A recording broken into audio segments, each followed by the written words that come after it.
إله إلا الله لا إله. کاش یہ باتیں سمجھ میں آ جائیں.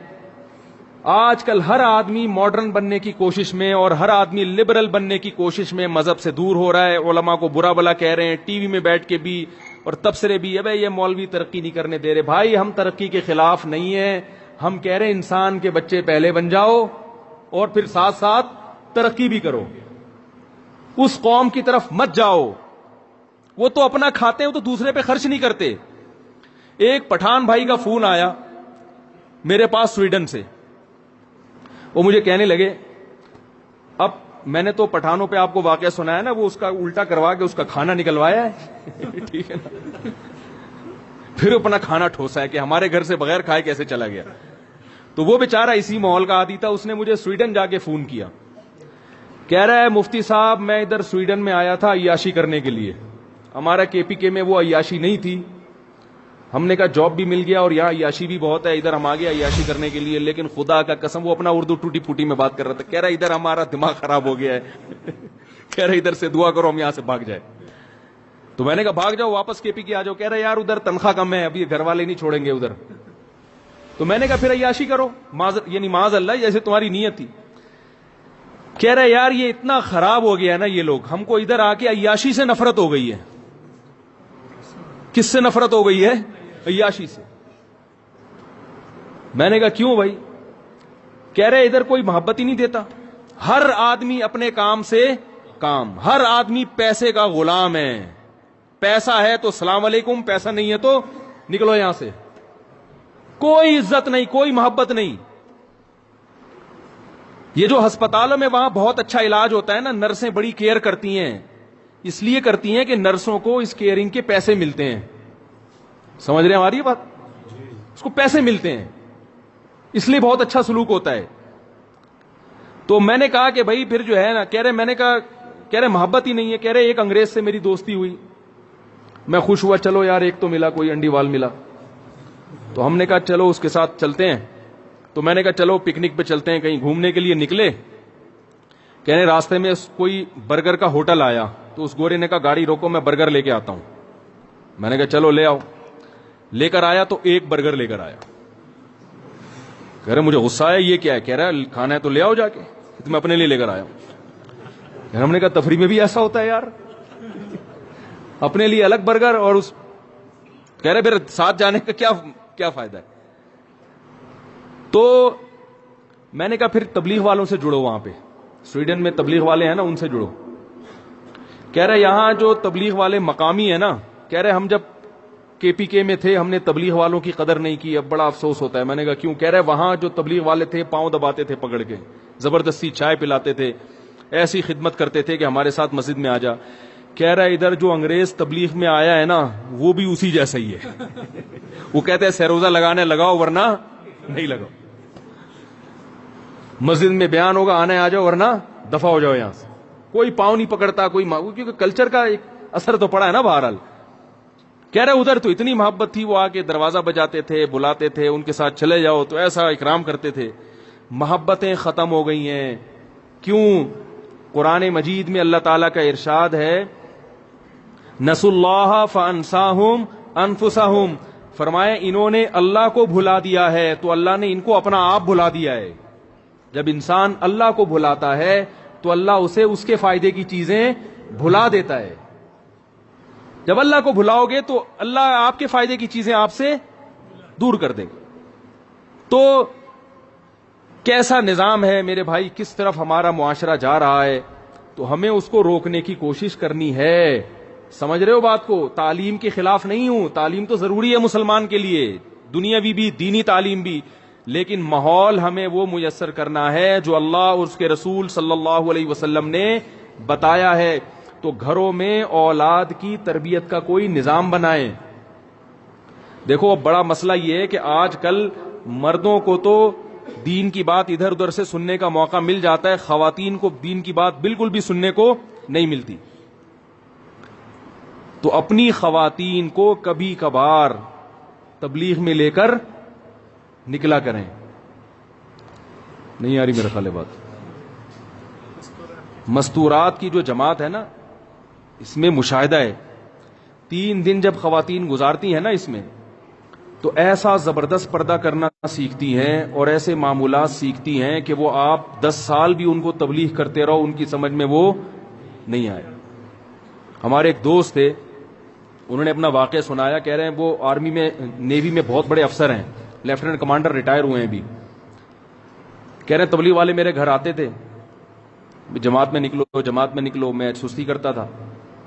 کہہ رہے ہیں پھر اللہ نے مجھے توفیق دی، میں نکلا، اپنی زوجہ کے ساتھ گیا، بیرون ملک سفر کیا اپنی بیوی کے ساتھ. تو اپنا واقعہ سنا رہے کہ مراکش ہماری جماعت گئی، وہاں پر ایک شخص، ایک خاتون ملی، مکمل پردے میں، نمازی، پرہیزگار، ان کی گھر والوں سے ملی.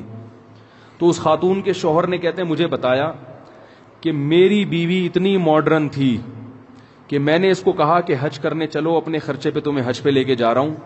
اس نے کہا نہیں جاؤں گی کیونکہ وہاں اسکارف لینا پڑے گا. یعنی حج فری میں اگر کوئی کرا رہا ہو تو سب کرتے ہیں نا. کہہ رہے میری بیوی نے کہا کہ میں حج کرنے نہیں جاؤں گی کیونکہ حج پہ کیا لینا پڑتا ہے؟ سر پہ چادر. سر پہ چادر سے اتنی نفرت تھی کہ وہ اس وجہ سے حج کا اس نے انکار کیا. یہاں سے جب جماعت گئی ہے تو چند دن وہ خاتون جو ہے نا اس جماعت کی خواتین کے ساتھ بیٹھی. جب دیکھا کہ سب طرف پردے والی خواتین ہیں، تبلیغ میں خواتین اونچی آواز سے بات نہیں کرتی. میں یہ نہیں کہہ رہا گھر میں خاتون کو اونچی آواز سے بولنے نہ دیں، وہ تو سب گھروں میں کبھی اونچی آواز کبھی نیچی آواز، وہ سب چلتا ہے. کہ آپ جا کے پورا وہ افغانستان بنا دیں اس کو، ٹھیک ہے نا، وہ افغان طالبان کا جو دور تھا نا وہ بنا دیں، وہ تو سب گھروں میں ہوتا ہے. میں تربیت کی بات کر رہا ہوں نا، کہ کچھ وقت تو تربیت کے لیے چاہیے نا. تو 3-4 دن وہ جب ان کے ساتھ رہی نا تو اس کو روحانی سکون محسوس ہوا، کیونکہ اللہ نے سکون کس میں رکھا ہے؟ دین میں رکھا ہے. بے دین میں سکون تھوڑی ہے. بہت سکون محسوس ہوا اس کو. تو سر پہ چادر لینا شروع کر دی. پھر 3 دن جماعت میں لگائے ہیں اور اس عورت نے ایسا پردہ کر کے دکھایا، اس کا شوہر حیران تھا کہ میں اس کو حج پہ لے جانا چاہتا تھا اور یہ حج پہ نہیں جاتی. تبلیغ والے ایک بات کہتے ہیں نا کہ اگر آپ کسی کو بتاؤ کہ آم کا ذائقہ کیسا ہوتا ہے تو گھنٹے لگا کے سمجھاؤ گے اس کی سمجھ میں نہیں آئے گا. ایک دن مجھ سے کسی نے سوال پوچھا چند دن پہلے، ایک بڑا عجیب سا سوال پوچھا کہ آپ ناریل کی تعریف بتاؤ، ناریل کسے کہتے ہیں؟ میں نے کہا آپ بتا دو گلاس کسے کہتے ہیں. یعنی وہ مجھے نیچا دکھانے کے لیے نا کہ ناریل میں بولوں گا کہ درخت پہ لگتا ہے تو وہ جواب میں دیں گے کہ بھئی کھجور بھی تو درخت پہ لگتا ہے. پھر میں بولوں گا وہ سمندر کے کنارے لگتا ہے تو وہ کوئی دوسرے درخت کا نام لے لیں گے، وہ بھی تو سمندر کے کنارے. تو بہت مشکل ہے نا کسی چیز کو ڈیفائن کرنا. تو میں نے کہا آپ مجھے بتا دو گلاس کسے کہتے ہیں. اس نے کہا گلاس کہتے ہیں جس میں پانی پیتے ہیں. میں نے کہا تو جگ میں بھی پیتے ہیں. میں گلاس کہتے ہیں نہیں وہ جو تھوڑا سا جگ سے چھوٹا ہوتا ہے. میں نے وہ کٹورا جو ہے نا پیالہ وہ بھی تو جگ سے چھوٹا ہوتا ہے. تو وہ سمجھ گیا کہ یہ سمجھ گئے کہ یہ مجھے پھنسانا چاہ رہے ہیں. تو بہت ساری چیزیں ایسی ہوتی ہیں جو بالکل واضح ہوتی ہیں مگر آپ ان کو ڈیفائن نہیں کر سکتے، ان کی تعریف نہیں کر سکتے. یعنی وہ الفاظ میں آپ ان کو بیان نہیں کر سکتے. اگر آپ کسی کو سمجھانا چاہ رہے ہو گلاس کسے کہتے ہیں تو آپ گلاس کی تعریف کرو گے اسٹیل سے بنی ہوئی چیز، تو وہ لوہے سے بھی تو بنتے ہیں گلاس. تو حل کیا ہے کہ گلاس لا کے اس کے سامنے رکھ دو کہ اس کو بولتے ہیں گلاس.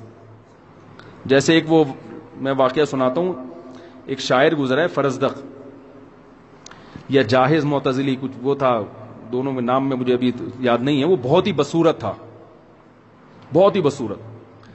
ایک دن وہ بازار میں ٹہل رہا تھا تو ایک بڑی خوبصورت عورت آئی اور اس کا ہاتھ پکڑ کے اس سے کہا میرے ساتھ چلو. یہ بڑا خوش ہو گیا کہ مجھے تو دنیا میں کوئی کبھی پوچھتا ہی نہیں ہے، میری شکل اتنی خراب ہے، آج اتنی خوبصورت عورت مجھے لے کے جا رہی ہے. یہ چل پڑا اس کے ساتھ.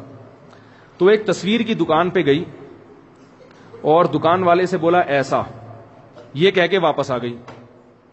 وہ بڑا پریشان ہوا، بھائی یہ کیا ڈرامہ ہے، مجھے یہاں دکان پہ کھڑا کر گئی اور دکان والے سے کیا بول کے گئی ہے ایسا. تو اس جاہز معتزلی نے دکان والے سے پوچھا بھائی یہ کیا ماجرا ہے. تو اس دکان والے نے کہا یہ عورت میرے پاس آئی تھی اور مجھے کہنے لگی شیطان کی تصویر بنا دو. ہے بھائی کیا بنا دو؟ شیطان کی تصویر بنا دو. تو میں نے کہا کہ بھئی شیطان کیسا ہوتا ہے؟ تو یہ کافی دیر سمجھا رہی تھی ایسا ہوتا ہے، یوں آنکھیں ہوتی ہیں، ناک ٹیڑھی ہوتی ہے، یہ ہوتا ہے. تو میری سمجھ میں نہیں آ رہا تھا، تو اس نے تمہیں لا کے کھڑا کر دیا کہ کیسا ہوتا ہے ایسی بنا دو.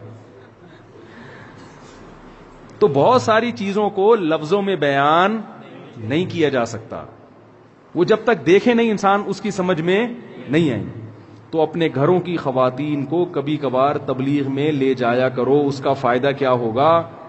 تھوڑا سا گھر میں دین آئے گا، شوہر کے حقوق بھی سیکھیں گی، ساس سسر کے حقوق بھی انشاءاللہ سیکھ جائیں گی، بچوں کی تھوڑی سی تربیت بھی سیکھ جائیں گی، کچھ معمولات پہ آ جائیں گی، نماز روزے پہ آ جائیں گی، آواز بھی تھوڑی کیا ہو جائے گی، پست ہو جائے گی. جب 3 دن تک وہ آہستہ بولیں گے، تبلیغ میں اونچا نہیں بولنے دیتے خواتین کو، تو 3 دن جب آرام آرام سے بولیں گی تو ان کو اندازہ ہوگا کہ گھر میں چیخو پکار کتنا برا کام ہے.